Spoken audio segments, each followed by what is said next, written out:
We had one job here to do. Welcome to the show. This is Common Threads. I'm JD. We do this every Thursday night from Brooklyn, New York. 2 guests, 1 hour-ish. Sound off in the comments. That's the sponsor. We'll hear from them more in a little bit. We know how this goes. Let's meet our guests because they have been here before and they are back for round 2, and I'm crazy hyped up about it. That's also the caffeine speaking. Justin Robert Young is a national political reporter. He is the host of Politics. It's 3 politics. He's also the writer at freepoliticalnewsletter.com. Jim Iuorio is managing director, TJM Institutional Services, host of Future Ed Show. Both have been here on the show before, not together. Jim, Justin, great to have you both. Everybody. What's going on, everyone? It's nice to do this. So we're going to start off with this general question. I really do want to get your sense here on any historical parallels, if there are any. This question of, has Doge gone too far? I could spend an hour just laying out for our viewers what has happened with the so-called Department of Government Efficiency in the era of Elon Musk. Lawmakers are concerned Musk, unelected, wields too much power within the government. Doge has recently gained access to key data systems within health and human services, including payments, other information for Social Security and Medicare. Breaking about an hour ago, jobs at USAID will drop from more than 10,000 to about, reported by the New York Times. Justin, I'm going to start with you. What is happening?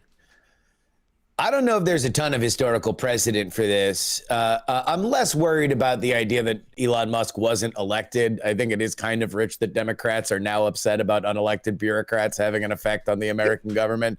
But the idea that somebody would come in this hard and this fast and unleash his band of teenage mutant ninja autists to go through the entire federal government registers is really, really remarkable. Now, USAID being the target is interesting because it is something that has tracked pretty bipartisan criticism in the past. I don't quite understand why the Democrats believe that this is their win. If I were them, I would gather around Social Security, Medicare, and possibly even the Pentagon if you wanted to have something that people liked more. USAID is a political loser, and I don't think anybody is going to particularly weep when, you know, whatever the same bizarre freak show projects that Rand Paul likes to rattle off that we spend money on. Those are all USAID projects. So there's not a lot of precedent here. This might not be legal. It really depends on the process by which all these recommendations are being made and how much Elon Musk has to say about actual redistribution of money, which he doesn't have any authority over. But I don't know what else to compare it to. So my response, which I agree with most of what you're saying here, I think this can be broken down into 2 different things, by the way, because people will look at it and say, oh, great, he's going to save $10 billion. It's like throwing a half of a deck chair off the Titanic. And to their point, they are correct. But I will add to that point, too, that a culture is something that takes some work to redirect. I would be pissed if someone was stealing a stapler from me, even though it's federal government, they have a budget of $4 trillion, whatever it is. The second thing, though, which I think is a brilliant move on the Musk Trump team, is that it is drawing attention to all the things that they want out, the LGBT causes, things like that. Like, we don't need to be funding drag shows in Madagascar or how gay squirrels mate in the Middle East. That's when people see that. By the way, those are not 2 real things, which, by the way, those are not too far from some of the things they do fund. Well, it took me a second to say, is that real? You're kind of like, yeah, exactly. You know, you may know something in the line item I don't know, Jim Iuorio. And I'd be like, that's why it's a loser. It's because all you can, you just say one of these things and it takes the entire air out of any argument that you would have. I got a personal note from one of the biggest names in finance media yesterday, a personal note saying, you know, you put out that thing, it was misinformation about all these celebrities getting money from USAID to go visit with Zelensky. Okay, I said, I'm sorry, I was wrong about that. I don't like putting out misinformation. But in my head, I was thinking the things that are real are worse than that even too. But so this is a big winner, I think, for Trump and Musk. But to your point about how quickly they're doing things, I'm a markets guy. Markets can be disrupted, not necessarily by the direction, but by the abruptness of these changes. And those are some things that worry me a little bit about firing all the government workers, going through like with a hatchet. I get a little nervous. Without citing evidence, Elon Musk also called USAID a radical left political psyop, a crazy waste of money, claimed the agency has been paying media organizations to publish their propaganda. Jury, what do you make of how Elon Musk is leveraging, obviously, Twitter X, which he owns? We know he spent a shit ton of money on it, but he's using it as, and I don't know how much the average American really sees on Twitter, like what ends up reaching the evening news, etc., because there's no way the average voter's like as online, terminally online as we all are. But how effective do you think this is for Musk to use this platform as the further, it's like the support of the bully pulpit, and it also really blurs the lines between like, well, who is the president? Who is kind of responsible for where we go from here? Yeah, I don't know how much credence to give the like he's the president kind of stuff, because the actual president said that we should make the Gaza Strip a live work Monte Carlo corridor for casino, gambling, dining, and dancing. So it's like it's not like the actual president is ceding any part of the stage here. What this does do is create a huge fervor for elements of this country, which I think obviously are on the right wing and the more libertarian side of our aisle, but are also a lot of independents and the populist middle that doesn't like government spending that isn't helping them. USAID is, if you just look at the frivolous stuff, right? So we're just looking at the DEI stuff, the Scottish non-binary bog dancing or whatever that they're paying for. That's before we get into what I think is some of the more sinister elements of USAID, which are allegations that the State Department and the CIA use it as cover operations to move money. And that is something that, again, has been bipartisan throughout the years to point out that this is a method by which this happens. I actually had a personal friend tell me that an ex-girlfriend of his wound up. So this, long story short, her family was moving money into the Middle East so they could give it to groups from the United States that the United States was not allowed to be giving money to. Where did that money come from? USAID. That's where it came from. That was the organization for which did it. And like, that's where I think we're looking at it. Now, the downstream effects that can be negative are things like we've seen. Government funding is now the number one thing on that website, or at least especially on the right it is. And so you have a lot of people that are looking at expenditures like Politico and drawing the conclusion that the Biden administration was paying $8.2 million to Politico for favorable coverage, which is not true, because Politico will do that for free.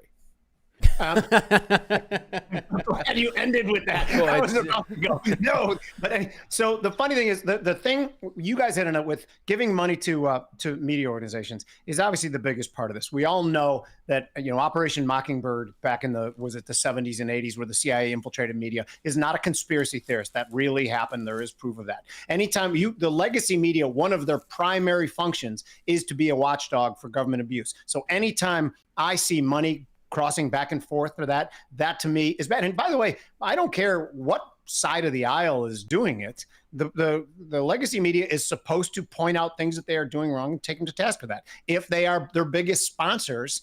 And it just amazes me that this existed. And I'm so glad we know about it now. I mean, this has got to end yesterday.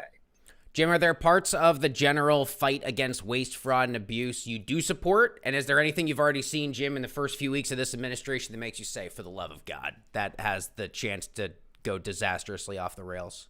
So I did not like the notion of cutting so many federal government employees so quickly. I thought that could be damaging to the economy. Now, here's what's interesting, though, because I always look to the bond market to get the world's opinion of it. As you guys have seen, 10-year yields have gone from 4.8 to 4.4 just in the last month. So what that means, and I don't mean to get too wonky on this, what it means is that the rest of the world, there was a time over the last 2 years that appetite for buying our long duration debt was starting to wane. And to me, that was the world saying, you guys spend a crap ton too much money. You got to get your fiscal house in order before we're going to really be aggressive buying your bonds. Well, now people are buying our bonds a little bit more frequently and more freely. And supposedly we're cutting $1 billion a day of spending through Doge. I would say if I saw that headline on its own, I would say that's bullshit. When I see that headline coupled with the fact that there has been more demand for our duration bonds and yields are going lower, I'm thinking that somebody's convinced of it. I mean, I don't think people are thinking we are sailing too close to the rocks like they may have a year ago. Does that make sense to non-bond traders or no? Makes sense to me. Makes sense to me. By the way, I don't mean, I'm not trying to talk down to anybody. I just, this No, but I appreciate that. I actually have a markets question for Jim, which I'll start with Jim, and then I think Justin wants to add on.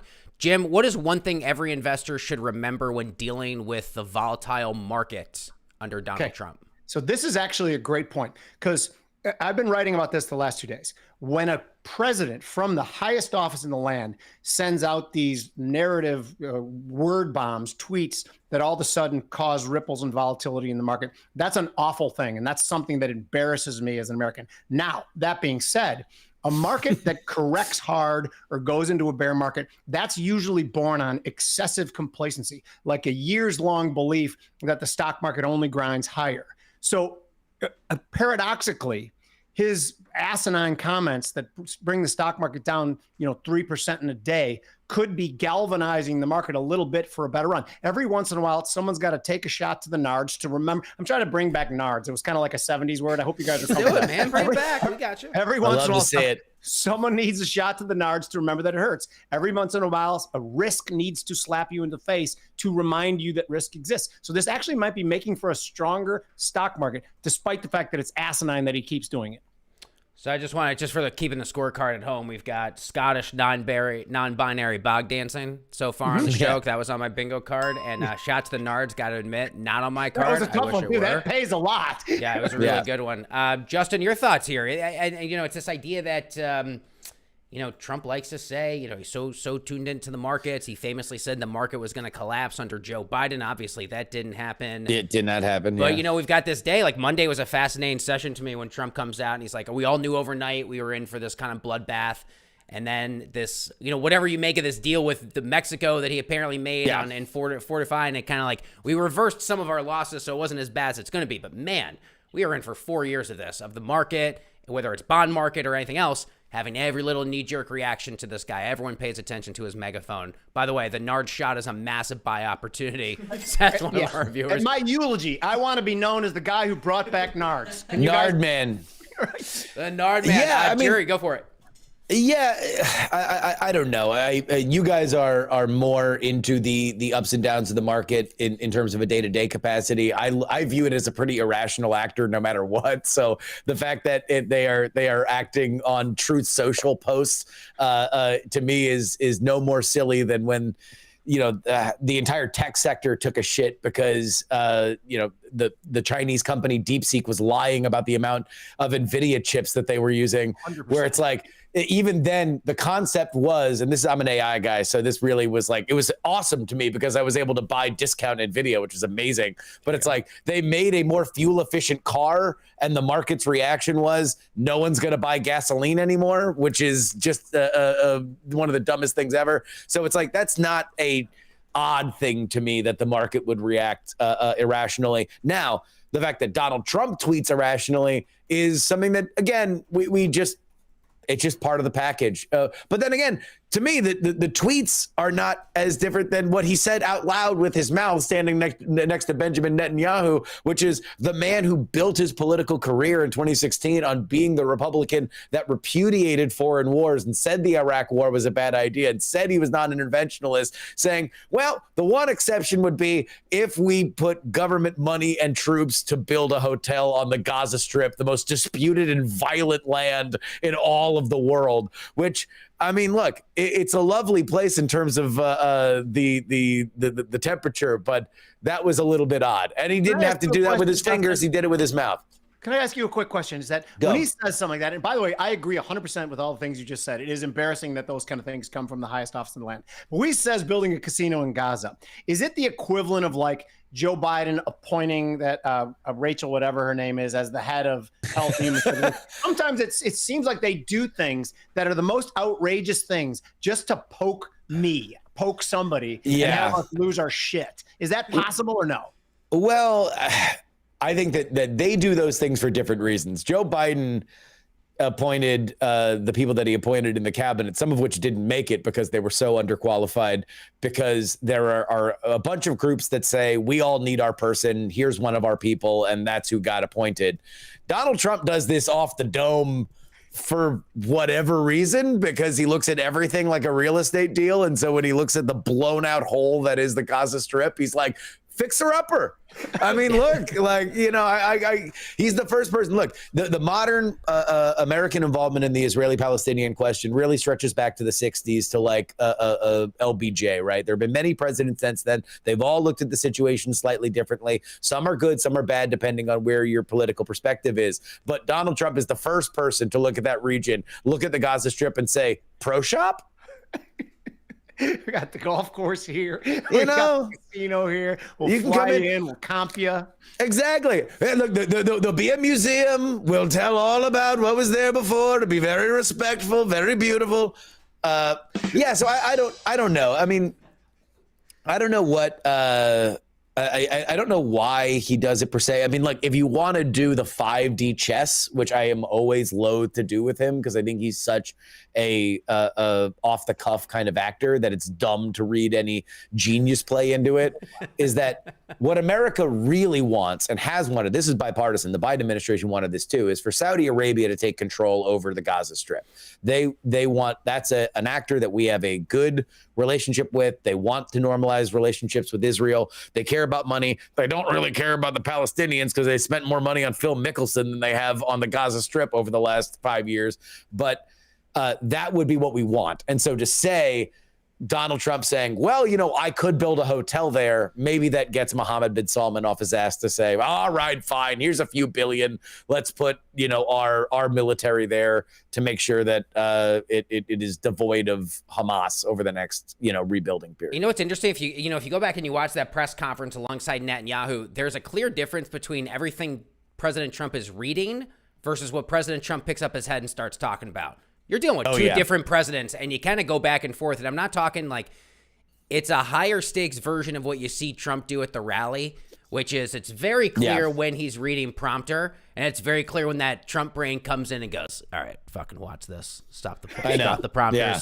Get ready for these next 90 seconds. Are you kidding me? And that's what he does. And you know, when you go back and there's one set that's more cohesive, it's more policy driven. You could tell it's got the fingerprints of lots of other advisors, even if you don't agree with it. And then he picks his head up and he says, yeah, what if the U.S. owns Gaza, right? And of course, that's what everyone's going to talk about. And it gets back to our age-old conversation. We love having this conversation. Do you take him seriously or do you take him literally? And I wonder, Jim Iuorio, if there are mistakes that the media, I load that phrase and I use it all the time, that people are making from the first term, which is Trump's going to do this. He's going to say the outlandish thing in an improvised way, and it's contingent on the rest of us not to take the bait or put too much stock into every little wild suggestion because, my God, we're going to have a lot of them.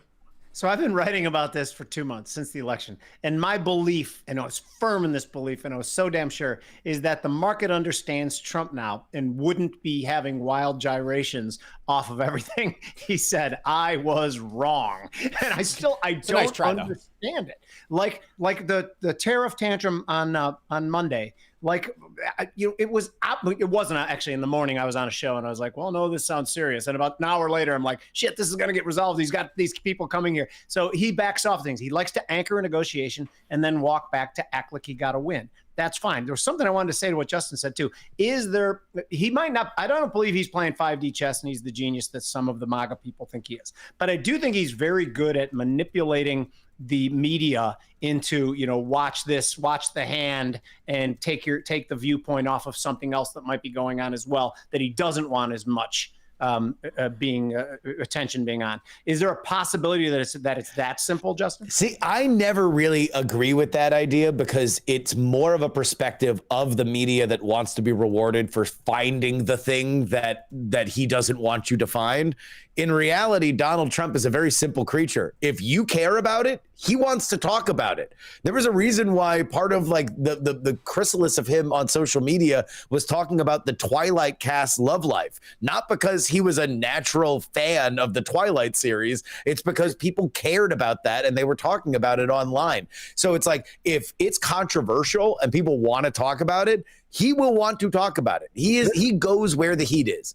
By the way, you're my biggest complaint. And by the way, I voted for him. I would do that. I thought his economic policy was slightly better. I think he's a flawed candidate. I love Larry Kudlow. He's a good personal friend. Stephen Moore's a friend. Those guys around him are good. By the way, so I voted for Donald Trump. But the problem I have with him, and you just hit upon it, is that not only does he want to talk about everybody's problems, he loves to be the savior, and he tries to solve problems that people have, and that's not his job oftentimes. And I know he's going to be for this, probably capping credit card interest at 10%. And everyone says, well, yeah, credit card interest is too high. That's not the point. Price fixing makes prices go higher, not lower. He should know that. Josh Hawley knows that. Bernie Sanders, I don't know if he knows his ass from his elbow. I don't know what that guy knows. He just seems he knows onesies.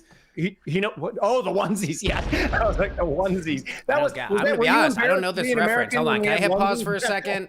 What's the onesie reference? What's the? Let's go back. Are you familiar with these onesies? Do you support these onesies? No, that was the RFK Jr. confirmation. Oh. He was screaming about how RFK Jr. was on the board of a foundation that was selling onesies, saying "unvaxxed, unbothered," and that was Bernie Sanders really putting the screws to old RFK Jr., asking if he still supports baby clothing.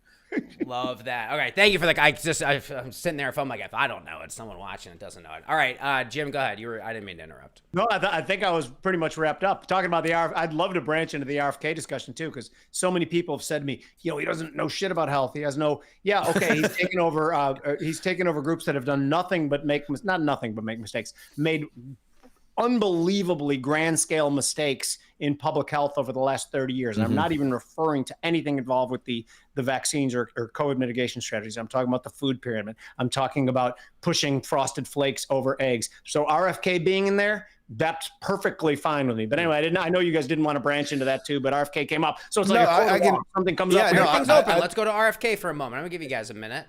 Justin, go for it. Yeah, so here's my thing with RFK. I think he's kind of nutty.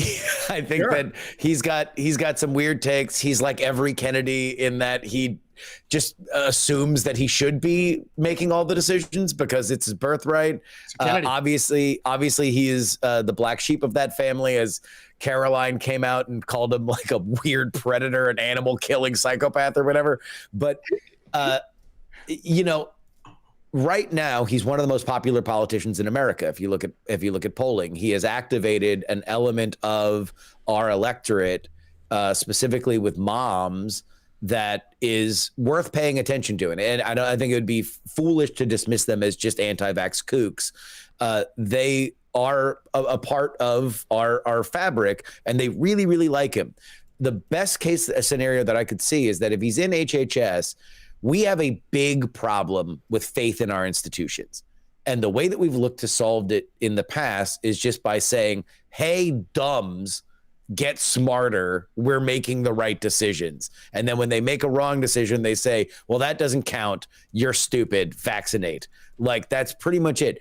If you put him in charge, at the very least, you are making him and that cohort own a major part of the government, which is going to increase trust. Even if it goes poorly, it will increase trust because they will say, well, somebody else got the wheel of the car for a little bit. And I think that that's something that is huge. It's huge in media and it's huge in government, where you need to have other voices if you want parts of our society that have tuned it out to give a shit about it. So here's a really good point. Jim, hold on one second. We're going to pull up a few comments here before we take our first break. I'm going to pour some wine. No, pour yourself some wine. That's the name of the game. That's what we're doing here. Widge says the exchange rate of frosted flakes to eggs is 3-to-1 now. Prices of eggs, man. I love there's people on Twitter. Great. There's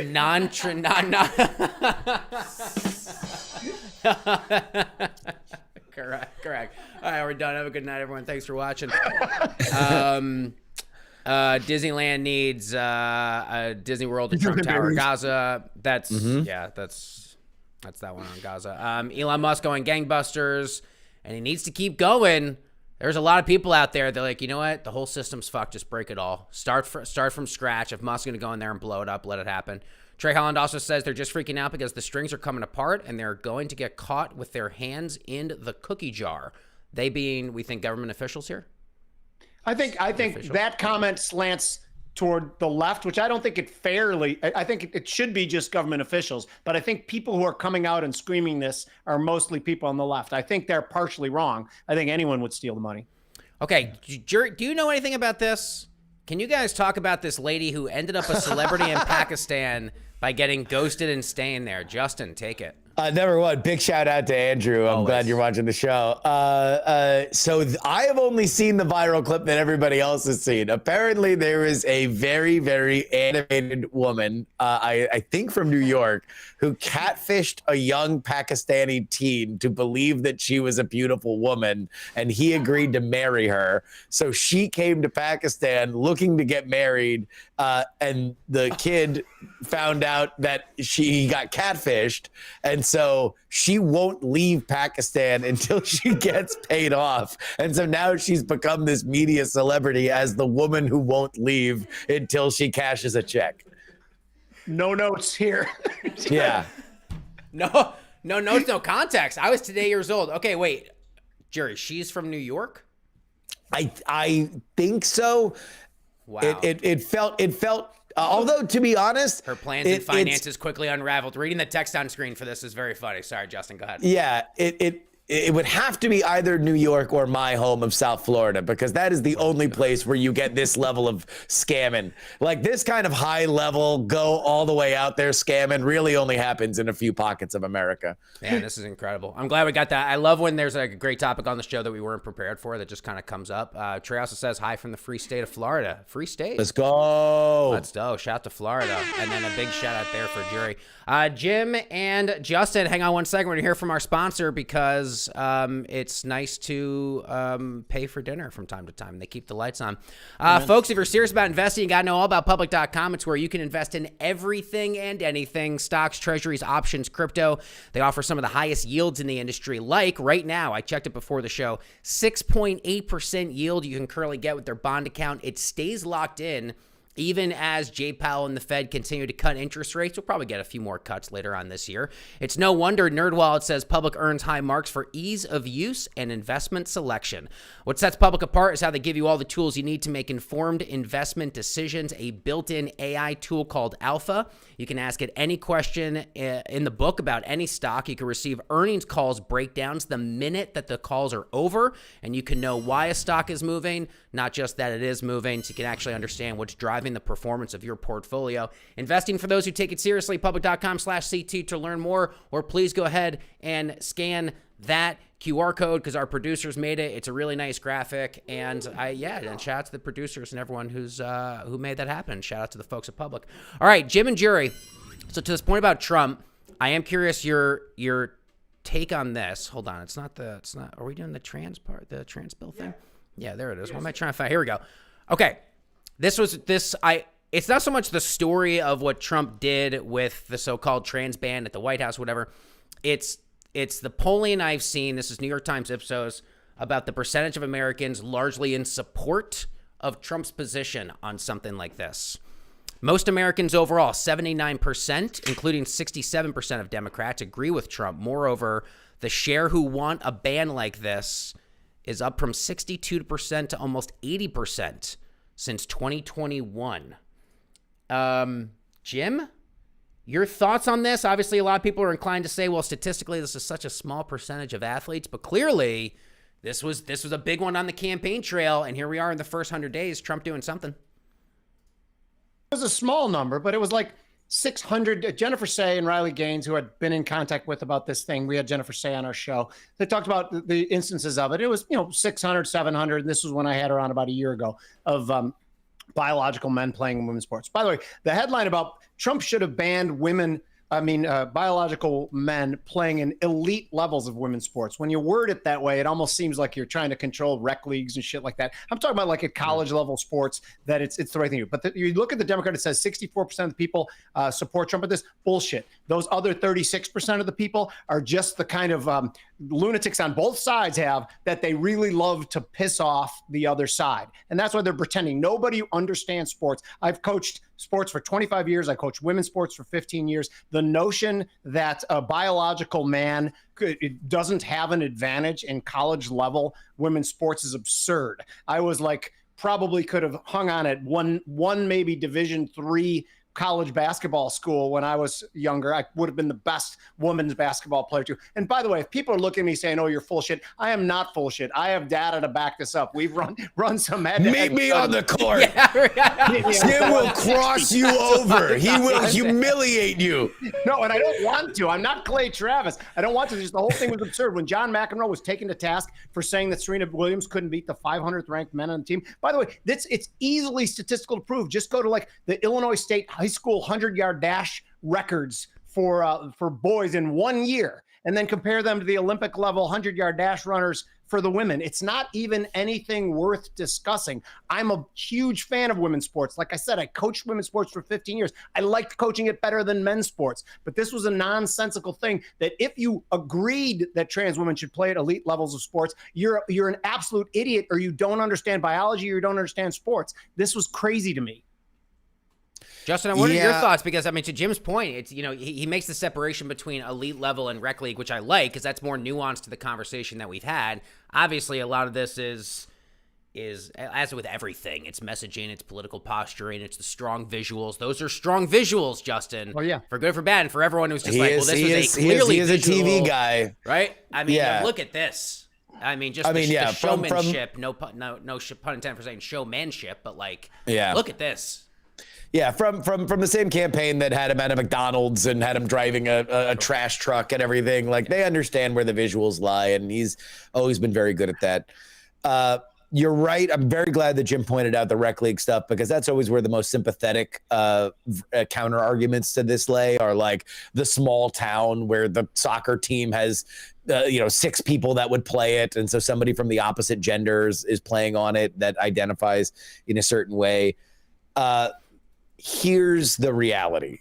There has been a further discussion in this country and really internationally about what are the roles of protected places for women in general, right? And that's where you get to a lot of the changing rooms, you get to prisons, and you get to sports. Like, why do we segregate by sex as opposed to, let's say, weight or whatever, right? There's a conversation behind that. It was a conversation behind Title IX back when this was on the other side of the issue, and America has decided that this is something that they would not like to mix. I don't think I agree with Jim. I don't think that there's a lot of realistic dialogue that you can have in terms of the performance between men and women biologically.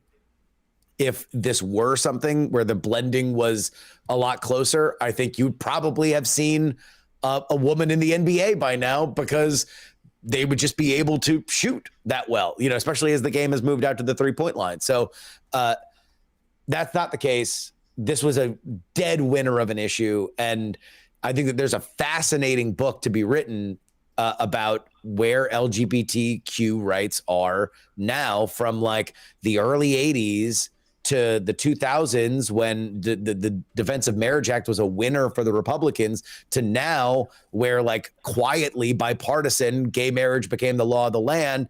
And now these are the issues for which are controversial. I mean, look, there was a time not too long ago when the bathroom bill in North Carolina was a political loser for Republicans. Now it's not a loser at all. And that's something that should be paid attention to. And one of the many things that the Democrats need to understand is that while I know that they want to, have their groups be represented, sometimes you win, and you should take the win and understand that pushing forward on an issue past a certain point is not going to be better for you, that you have gotten to a point and you don't need to go particularly much further, at least at this point in the electorate.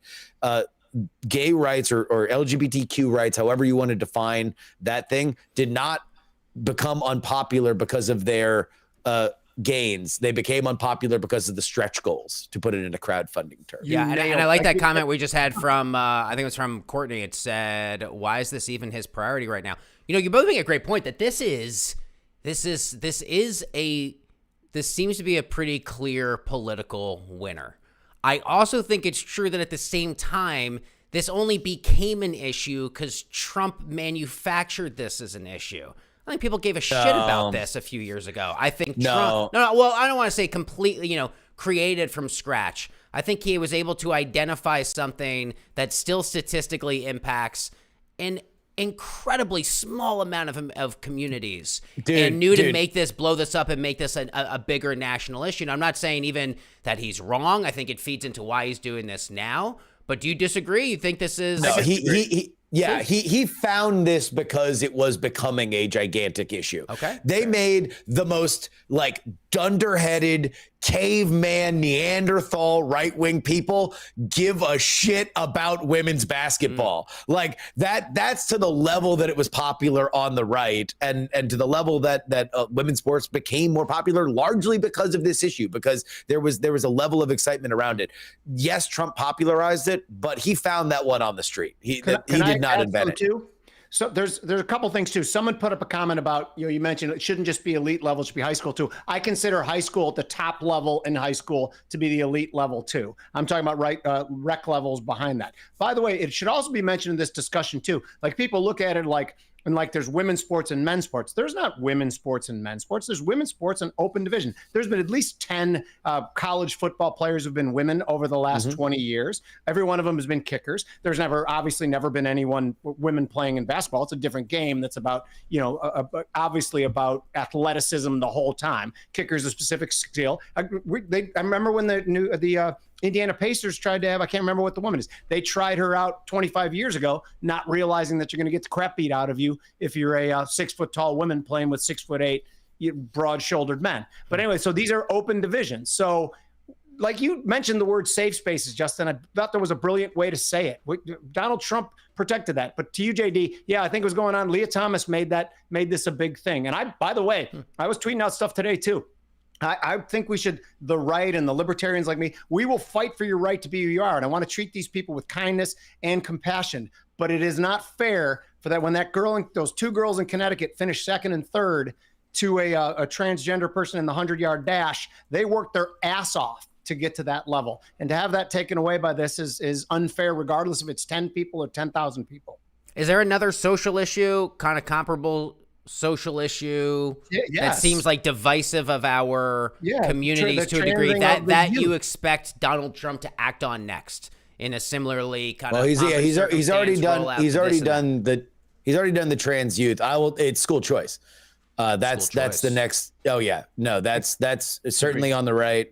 Some of the numbers that are coming out about learning loss that is a consequence of school closures during COVID are horrific. If you think politics are dumb now, wait until that cohort becomes more a part of our electorate. Like, we're going to go off the fucking rails. These kids can't read. These kids, like, they are damaged. Yeah. They are damaged, dude. Like, and they're going to be angry. They're going to be pissed off. Like, this is going to be a misanthropic generation that feels like they were left behind by the authorities. They're going to be distrustful of every administration that comes to them, because when they were kids, they were left out in the cold. And it was, I was about to say, they feel that way because they were. And I agree with you 100% on this. That was a bullshit thing. Trey here's got, speaking of, kind of combines what you're both saying. Trump's going to cut the Department of Education next. How much have you guys followed Jimmy first on Department of Education potential cuts and what that looks like? I guess that includes, it's not far removed from the school choice stuff, but obviously it was big in Florida. No. We know Trump's got the support of lots of governors around the country who have taken up, those governors, those attorneys general in those states have taken up a bunch of lawsuits about this. So like this other issue, if not even more so, he's going to have a groundwell of support of people already in power at the state level all across the country, ready to support, I feel like, whatever he wakes up and decides he wants to do with the Department of Education.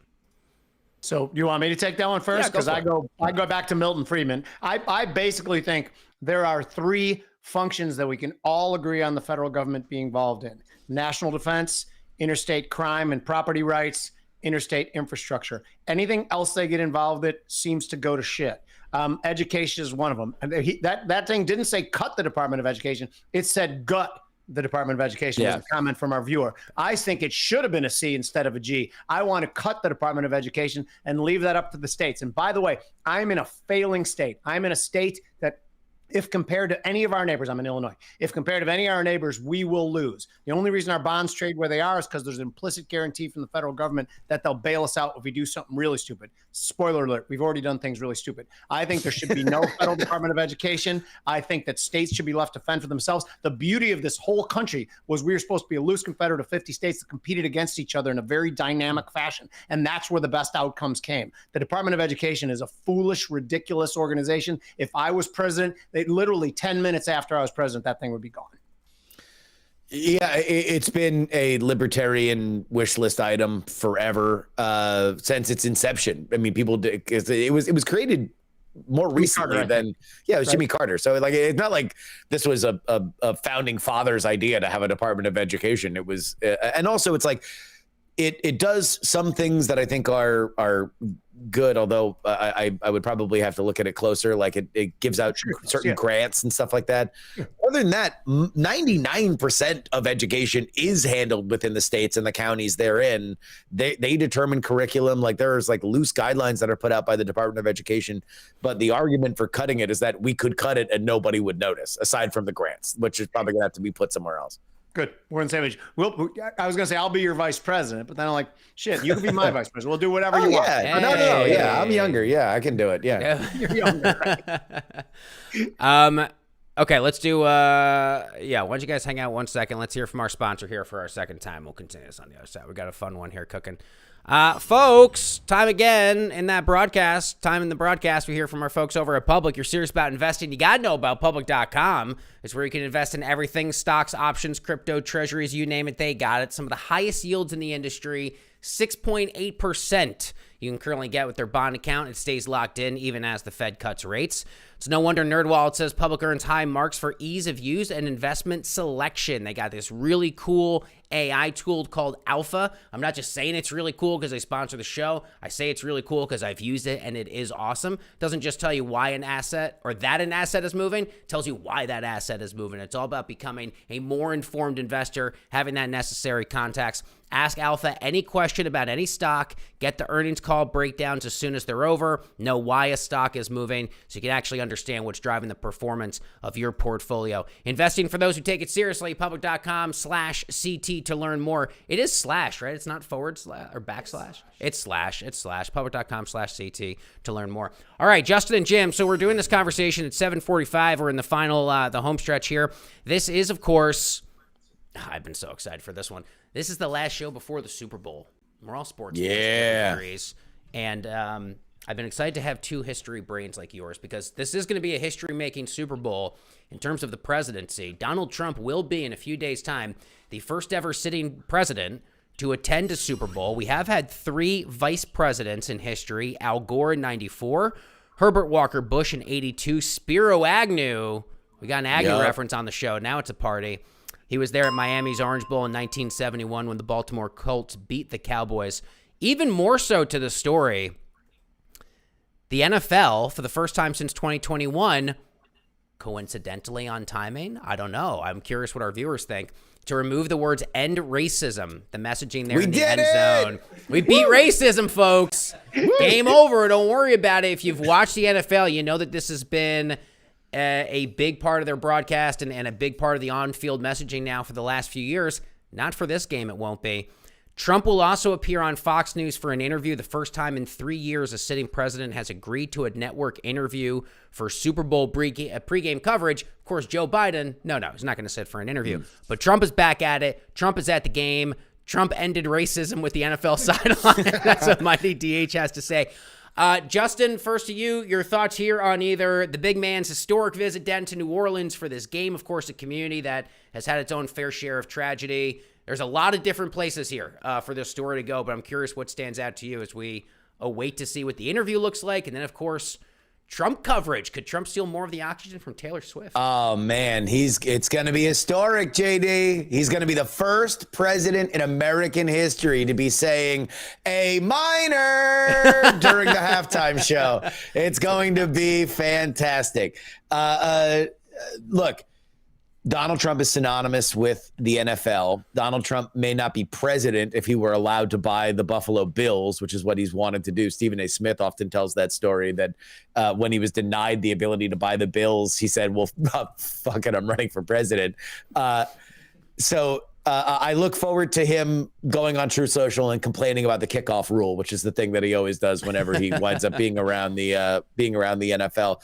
But look, I almost would look at this as like maybe the end of something, the end of our modern whatever constitutes for mainstream, for us to have the NFL, Taylor Swift, and Donald Trump in one place with the Kansas City Chiefs that have defined their era of football. Like, it's going to be hard to think of something that is more centrally dialed in, including Kendrick Lamar. Like, these are the names. These are the top trending names in the world right now, and they're all going to be in one place.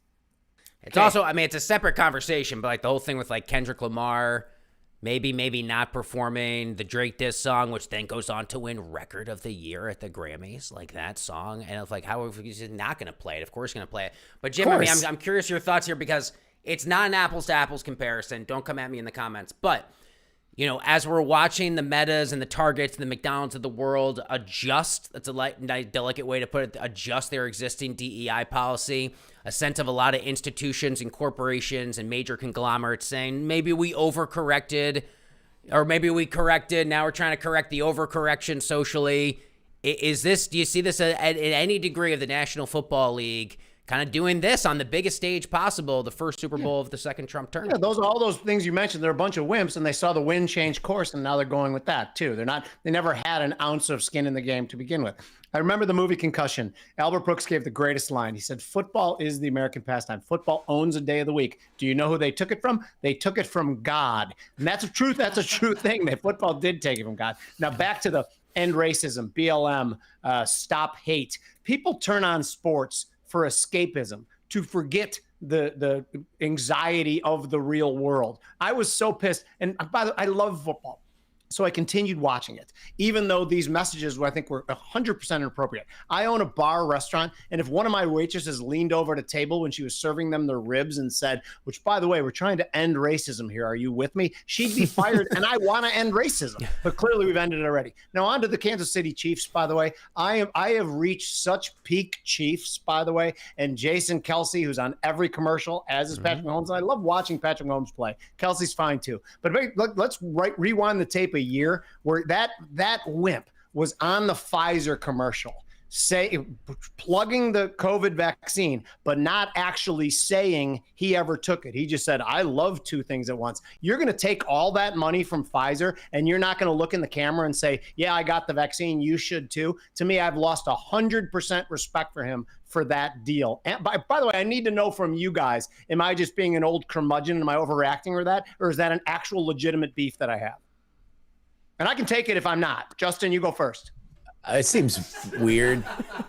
Yeah, the fuck am I here for? Yeah, you're right. God, go for it, man. It seems weird. I don't know, man. Like, well, look, it depends on how much you would expect of anybody. I mean, do we really think that that Shaq drives a Buick? Do we really think that anybody who supports anything Michael Jordan had to drive a Chevy? He had to have Chevys, or he couldn't. There was actually a controversy in a court case that he had to be driving a Chevy Blazer. Yeah, but also Jordan's like a low-key a hick from North Carolina, so him driving a Chevy makes sense. You believed in the product like you believe in public. You said it so. All I want is go that extra mile and tell me you got the vaccine, which he never did. That to me bothered. And again, I appreciate your opinion on that maybe I'm a lunatic, but I'm sticking by. I mean, look, it just means that you have a different standard for pitchmen than I do. I assume everybody is lying to me at all times. So you have more of a line there, and I think it makes you a better person. Yeah, I don't think you believe that, but I like it. Thank you. But I like it. I'll take it. We got some good comments here. Okay, so this was referenced by a viewer a moment or two ago, and then we went and found the original. This is from September, and this is when, well, you're looking at the Liz Cheney tweet in response to it, but the original post is on Truth Social, and it was Donald Trump in big cap saying, I hate Taylor Swift. It's also awkward. We got like the Super Bowl, like the media row. the number of people, like, don't fucking ask Saquon Barkley how he feels about Donald Trump being at the game. Like, I know you're trying to make some additional headlines, and I get it. Like, I've been in the game of, like, trying to make headlines and interviews for a long time. I understand it, but, like, there's only one thing. I don't care what Travis Kelce has to say about whether or not Donald Trump's going to be in attendance at that game. It's just like, come on, we got other things. JD, can I ask you a question? Sure. So you're a Giants fan, right? Unfortunately, yes. This is pain. This is true pain to watch Saquon Barkley just like romp the entire league and possibly dethrone the Chiefs, right? This would be like a nightmare scenario. My best friend and I have a bet. The number's 4.5. How many times the Giants get mentioned in the Super Bowl broadcast? And obviously it's going to be for nothing but good, or nothing for bad reasons. Unless you do like a cool Super Bowl montage flashback to like the greatest games in Super Bowl history and you show Manning to Manningham, but it's not going to be that. It's going to be, oh man, look how the Giants fumbled the bag here. This is brutal. Saquon Barkley. There goes 82 yards for a touchdown. Did they fire the GM that let him go?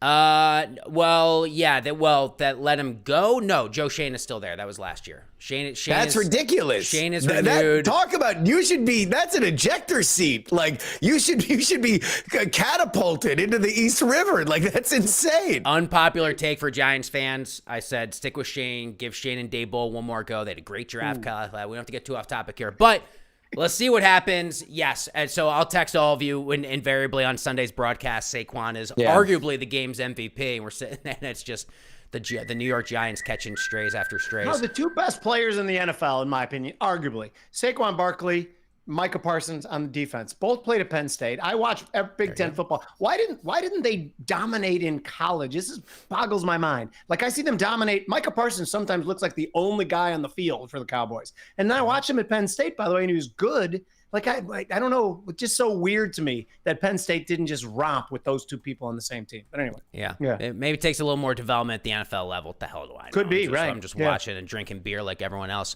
Jerry, I'm curious your take here on Trump sitting down. He's sitting down for the interview with Brett Baer. Like we said earlier, at least he's sitting for one. I think we could all agree that's awesome for the sit there. I do wonder to what degree it's substantive. Is it like a checklist of all the things he's already done, executive orders, etc.? You expect it to be a little more softball-y because it's for a casual audience. What are you looking for there, if anything? Bear wants to be known as somebody who asks tougher questions. Yeah. So I think you'll probably get 2 or 3 off the top that are a little bit more challenging. But this is, everybody's got chicken wing, grease on their fingers. Nobody's looking to get really fired up politically. So there'll probably be some NFL talk or something to humanize them a little bit. But these are typically not the like hardcore presidential interviews, which is why it was always dumb that Biden didn't do it. Like he's just going to be asked stupid questions. So it's like it was always a tell that he was not doing those. So yeah, I would expect 1 or 2 big ones, probably maybe legislative questions about like the tax cut or something like that on where they're at on that. And then I don't know if he'll get into Gaza. Maybe he'll get into Gaza, but then it'll be something softball. I would say 2 or 3 good questions off the top. But here's the thing, though. If you're a disciplined messenger and you get asked questions, you know not to mention something like that. But that's not the president today, right? And so I do wonder to what degree we're going to sit there like, holy shit, he said what to Brett Baer? That was, dude, he asked you if you wanted the Chiefs or the Eagles to win. You started saying you're going to build Trump Tower on God. Like, you never know where he's going to take it. And then that's the story Monday morning, other than Saquon. Donald Trump is the only person who, when asked, who do you think the Super Bowl MVP is going to be, says me. Me? Well, I think really I'm the big winner here, and congratulations, America. Jim, your thoughts here and anything you're looking for? The notion that I would watch a Donald Trump interview on Super Bowl Sunday is 1,000,000 to 1. I will not. And hopefully he's going to be declaring war on Canada because, clearly he wants Eric Swalwell. Remember when he was worried about our boys getting killed in a war to take over Canada, which I thought was really, really confounding. But I'm not going to watch Donald Trump's interview. I generally don't care what Donald Trump has to say. I like to watch the way that markets react to it and then realize that markets are wrong. But there's a fat chance that I'll be watching that interview. It's 7:56. Let me ask you guys hard out. Can you give me 10 more minutes? Jury, you got 10 or no?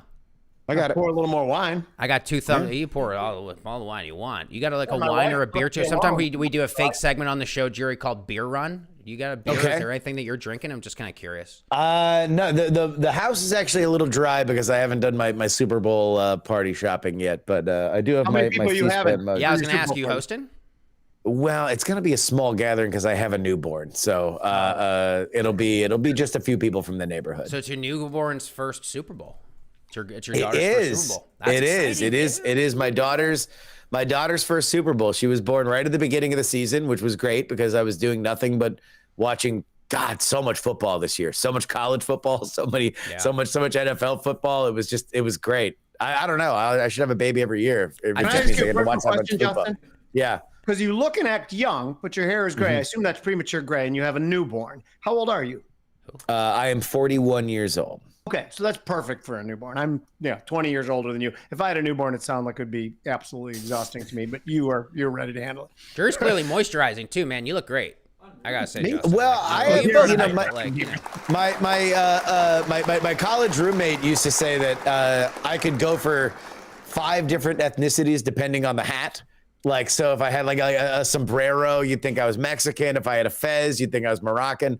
But all of the ethnicities are of the swarthy variety. They are all equator-based Mediterranean to South American, Central American kind of deals. Justin, have you ever wondered like what it's going to be like to explain to your daughter one day to be born and raised in the first Trump administration? I mean, your daughter's going to be almost 4 years old when Trump's out of office. You ever sit there combining your history and political podcast voice with your dad voice and be like, how the fuck am I going to explain this in the future? It is very, very bold of you to assume that he'll leave office and not run for a third term. So but he'll still be I have money president if he bet on turns that, by the way. 18. Got it. Yeah. No, I think, look, I mean, I've always said that no matter how crazy this moment in time is, it is important to look back into history and understand that it's nowhere near as crazy as the late 60s were, where people were being assassinated and killed once a year. Assassinated. Bingo. Yeah. Exactly. Yeah. So it's like, everything that exists now, we just get it a lot louder. And also, the gatekeepers of media have fallen apart. And so now we rely on message boards for everything that we get, which is going to be a more gossipy, snipey kind of place. But, Donald Trump, look, the coalition that Donald Trump put together is probably more reflective of where we are going to be going forward. It really showed the kind of bankruptcy of the Democratic Party's coalition as they had just wandered way too far away from workers without a college degree. I'm halfway through the book by Patrick Ruffini, Party of the People, which was written before the 2024 election, but nails a lot of these coalitional arguments that I assume the three of us and many of the people that are watching, we all fit into a cohort of well-educated people that went to college and wound up migrating to the hubs that catered to our interests, which are, craft beer and good food and gay people and a culture. This is like a thing that everybody is around, right? Yeah. There is a large element of our voting populace, and it's only getting larger, that is not that. And when all of our media is built out of our cohort, when all of our government largely comes from that, there is an exploitable element, and I don't mean that in a negative way, I just mean that in a political efficiency kind of way, of voters. Donald Trump figured it out. He figured out a way to put together Maha moms and MAGA chuds and Palestinians and Israelis to vote for him. That is important. And I think that if there's going to be something that I will tell my daughter, who will almost assuredly be a political nerd because I'll force her to be, it's going to be like, this was the beginning of something different. Donald Trump isn't going to be there to run it, but he is the one who set the stage. Now the Democrats are going to react to it, and we'll keep spinning on and on and on. Widge says, I love the poorly educated, Jim, because I love Widge, by the way. He's every show of mine, he's a good contributor. Yeah, he's a killer commenter. We love repeat commenters. If you're back and you're in this and you're watching this thing, like, absolutely shout out to you. You're what the show's all about.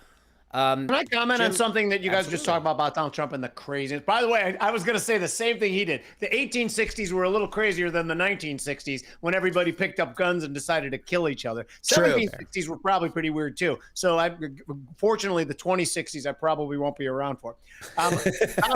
Donald Trump, when you describe his presidency, his actions have never been that crazy. His words and his notions and his presentations are. From a policy standpoint, from 2016 to 2020, everything I thought was relatively benign. He started out, he shot missiles over something, whatever, into Syria. He wanted to give an exclamation point. But there's been crazier presidents in my lifetime, without any question, than Donald Trump. Have there been any tumultuous, boisterous, bombastic? No, that he leads the league in those things too. But I actually, and this is, I usually say this just to get under liberal skin, is I said, gosh, I long for like 2016 to 2020, just a calm, scandal-free presidency. And they literally, the top of their head blows off. But I will say that there weren't people bombing each other around the world too. And I don't know if he deserves any credit for that. But perhaps if they thought he was the wild card that some other people thought he was too, maybe he does deserve credit for it. I do not know. Yeah, Big Zoinks. Shout out to Big Zoinks. DJT, defining political figure of it. Well, yeah, for sure. Is that a question? Yeah. I mean, he's the defining political figure. Love him or hate him. Man, he is, when all said and done, we're going to sit there and be like, who are the single most consequential human beings who have ever existed and led over empires? And it's like, yeah, well, Donald Trump. Yeah, I mean, look, this commenter saying that just because you're not tactically educated doesn't mean you're not educated on the subject. 150%. This is not to say that anybody is smarter or less smart, because trust me, I know a lot of people that have gotten many college degrees that are dumb as a fucking post. No doubt. But it is culturally different. People who go to college historically wind up going to the same cities and liking the same things.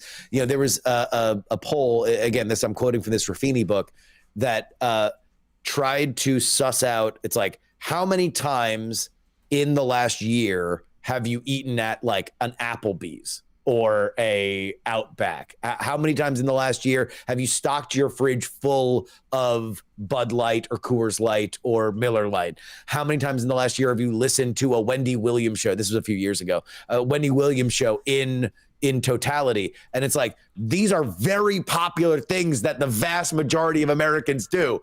They aren't the things that people like us do that go to college. We like craft beer because it tastes better. We like Succession. We don't like The Big Bang Theory. Like, this is, it is a different way of going about things, and we're a shrinking part of the pool. There is a larger part of the pool. 100% until the Big Bang Theory. I liked the Big Bang We built the pyramids. So we're big Bang Theory fans here on the show. Jim, Justin brings up something, though, that's interesting. I'm thinking, I'm as guilty about this as anyone. The cities I've lived in after going to college were New York most of my life, Los Angeles, D.C. Can't imagine not living in, like, a mega city like that. And then down in D.C., if you look at like where your newsrooms are, we had a fascinating debate on the show last week featuring Brian Karem, longtime White House reporters, covered every White House since Reagan. And he made a good point, and he's bringing up, and he's saying, all of the media, it's something like more than 90% of all of the media that you see and read is really controlled by the same 5 companies at the very top, right? It's your News Corps, it's your Comcast of the world. It's the companies that are on the checks of all the legacy news outlets that really control everything. But my bigger point to what Justin said is newsrooms overwhelmingly, it's going to be a lot of young journalists and a lot of young, people who are reading history, whatever. Obviously, yes, the people who put out the news, the news, if there's a leftward bent, it's because everyone went to GW and then they live in DC and they're in the same type of bubbles, and DC as a city celebrates the same sorts of social things, and so it does kind of become that pattern. And I get why so many newsrooms have at least tried to now expand coverage into local markets. And again, to the conversation of like local news deserts, which is a big issue. But Jim, back to you here though before we wrap up. Because I think you're missing what's the point that's right in front of our faces. We are now the new news, the small independent podcasts, the journalists. That's my stupid little podcast, The Future's Edge, gets 100,000 views per show. This, I don't know how many you guys get, but I know that it's probably even more. This is, we get, when I do a show for a different brokerage house that we do a live show for every Wednesday. We oftentimes have like 12,000 live eyeballs on it, and we don't even market it to be a live show. Like this one is in the evening where everyone's not working. We market it to be packaged up and sent out to all the different services as a podcast. And we have 10, 11, 12,000 viewers on it right then. And it ends up getting 200,000 views. We are crushing legacy media because they stabbed us in the back. We gave them our trust and they mismanaged it. I think this is a very simple equation, and I don't think they can ever come back for it. CBS, they factually tried to lead the debate to one candidate's favor. They factually altered the Kamala Harris interview to make her sound smarter, and she was answering the question better than she was. People are sick as shit of this stuff, and they're not going to tolerate it anymore, which, by the way, this is a great time for guys like us. We're slipping in to fill the void, and we are doing it so much better. It's almost laughable. The competition is over. It's like me playing in women's college basketball. Don't you love a callback? There we go. Just like, don't tee up me in the paint. Are you kidding me? I'm a beast down there. Just, I'm going to give you the last word on this, because out of anyone I know in the political media space, you are arguably the earliest adapter that I know to this model. You and I sat there, I think we were down in Nashville, dude. You and I were in Tennessee in like 2018, 2019.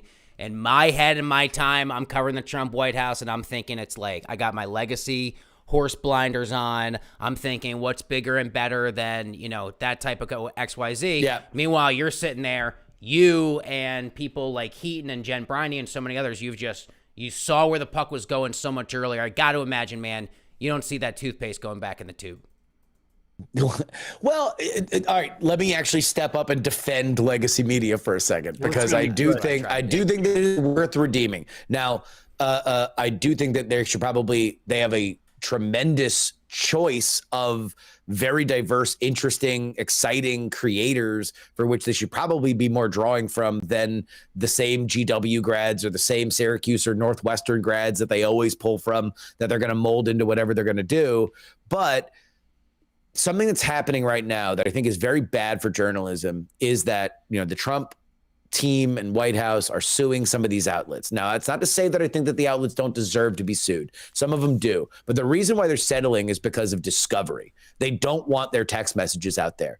That is fucking malpractice. And if you are going to be there in those spots, if you're going to be the leading tip, the edge of journalism, the reason why a Washington Post or a New York Times or a CBS exists is so you can get sued by the government and go to war for it. So you can survive that in a way that we can't. Because as much as we're making good content, if somebody rolls over on us with a big lawsuit, it's going to be really hard. We're going to have to make a decision whether or not our lives are going to have to be permanently altered to fight that lawsuit.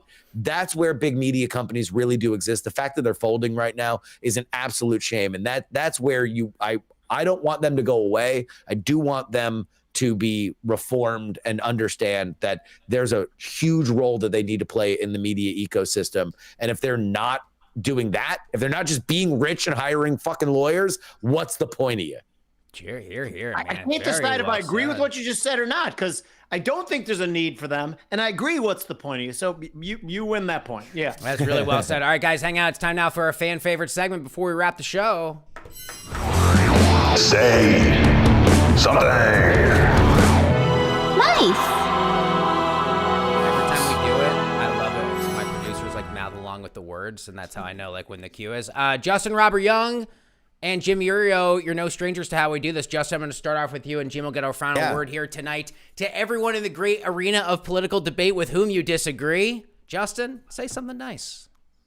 I would like to say something nice to Jim specifically. I did not know that you were a restaurateur and that your restaurant has ribs. So I would like to say I very much look forward to visiting your restaurant and having the ribs and having a racism-free conversation with your server. Because we ended racism. That's fantastic. Yeah. I will buy you your dinner at Brandt's, that's a phrase that I've never said in my entire life of owning it of 12 years. But I will buy it because I know you won't come. But if you do come, I will buy it. I appreciate that. I know for a fact assuredly. Yeah, the two of you live pretty far apart. But yeah, if it ever happens, I know. In all honesty, though, my family owns a few restaurants in the Pittsburgh area. It is not an easy business. It is something that takes as much work as it does passion, and it's not a way to get rich. It's often a way to lose a shit ton of money. So I always respect people that put the time and effort into it. So. Jim, final word over to you. To anyone in this moment of politics, as divisive as it is, say something. I got some that's serious that I wrote about it earlier in the day too. Like, I love the fact that the pendulum is swinging back against the LGB and whatever letters that is movement, because I thought that got aggressive and it got stretched. That doesn't mean that we as Christian, if you're whatever religious you are, whatever good person you are, is supposed to be mean to these people who are on the other side. A lot of them need kindness and compassion to make them feel better. We can still be resolute in not wanting them to play in women's sports, not wanting them to transition 12-year-olds, and still treat people with kindness the whole time. If we can't do that, then we're just as bad as the fringe lunatics on either side. We must be kind. Justin Robert Young is a national political reporter, host of Politics, writer at freepoliticalnewsletter.com. Jim Iuorio, managing director at TJM Institutional Services, host of Future's Edge Show, which gets clears easily over 100,000 viewers from what I heard. Jim, Justin, as does Justin. Yeah. Justin, I'm going to give just an open promotion here to all of our viewers, all of our listeners, and lucky to say we seem to crush it tonight across a lot of platforms. A lot of people tuned in. Super grateful for the comments. Please go watch and listen everything Justin does with his colleagues. The same goes for Jim. We'll put out a bunch of clips after the show across social media. And I'm really grateful for both your time. I kept you over for a little bit, and I hope you'll both come back. Justin, Jim, thanks, fellas. Thank you, guys. Thanks, boss. You got it. All right, we'll do it again soon. All right, let's take a look at some of our favorite comments. Fantastic point. Justin says, Waz, interesting take on big media. Yeah, we crushed it. The big media pivot at the end, not expected. Glad we went there. They both were awesome with it. I'd expect nothing less. Sort of like America says, big zoinks. What's the point if you're not acting like the 800-pound gorilla that you are? I don't know exactly what that was in reference to, but yeah, that's like, yeah, I think that's kind of like the Trump thing. I think media, like defending lawsuits and stuff. Legacy media. Oh, yo, that was great from Jury when he's like, what are you here for if you're not willing to like go to legal battle, go toe to toe with an administration because of, kind of things like protecting a source. Like, that's what the work's all about. And I agree. We got a lot of settlements here. Jim earned all of our respect, says Widge. It is a joy to support him. We love Jim. Jim's great. I also don't think I'll ever get to Jim's restaurant, but if I do, that would be awesome. We'll do like a special Common Threads late night after hours over a few bottles of vino. Knock him back. That's what it's all about. One of the greatest political lines, I love the poorly educated. That's one of those, like, do you take him seriously or do you take him literally moments? Because the media lost their minds with that one. Whereas, like, the average Trump supporter is just like, yeah, no, we get it. We know exactly what he's trying to say, and he speaks our language. Big zoinks. Goodness, as crazy as the 1860s, I think we were a bit more divided then. I hope so. I hope we were more divided then than we are right now. As an Eagles fan, I love the Giants front office. Are the Giants still catching strays even on my show? How are the Giants catching strays on my show? I decide what gets said and put on the air here, and the Giants are still catching strays. I'm in so much trouble on Monday. God bless you, Court. They took it from God. Oh, yeah, what was that? NFL Sundays. NFL Sundays. They took Sundays from God. Yeah, imagine Trump says that in the Fox News interview. I'm a big football fan, but I don't like that you took this day. This used to be the Lord's Day. He would never. 2 Corinthians walk into a bar. He would not. But that's going to be a really, I think I disagree with Jim insofar as, like, of course I'm going to watch the Trump interview for the Super Bowl, which they usually tape the whole thing. I think parts of it go out during the broadcast, and like you go online to watch the rest of it, but it'll be interesting. If it's not too dated, we'll put something on the show next week on it. Totally agree, says Mighty DH. Asmongold beats CNN and MSNBC nightly viewers. Yeah, we talk about this, about the way that a lot of our show, I mean, listen, can I say, a few weeks ago in particular, about 100,000, just under 100,000 people live watched our show.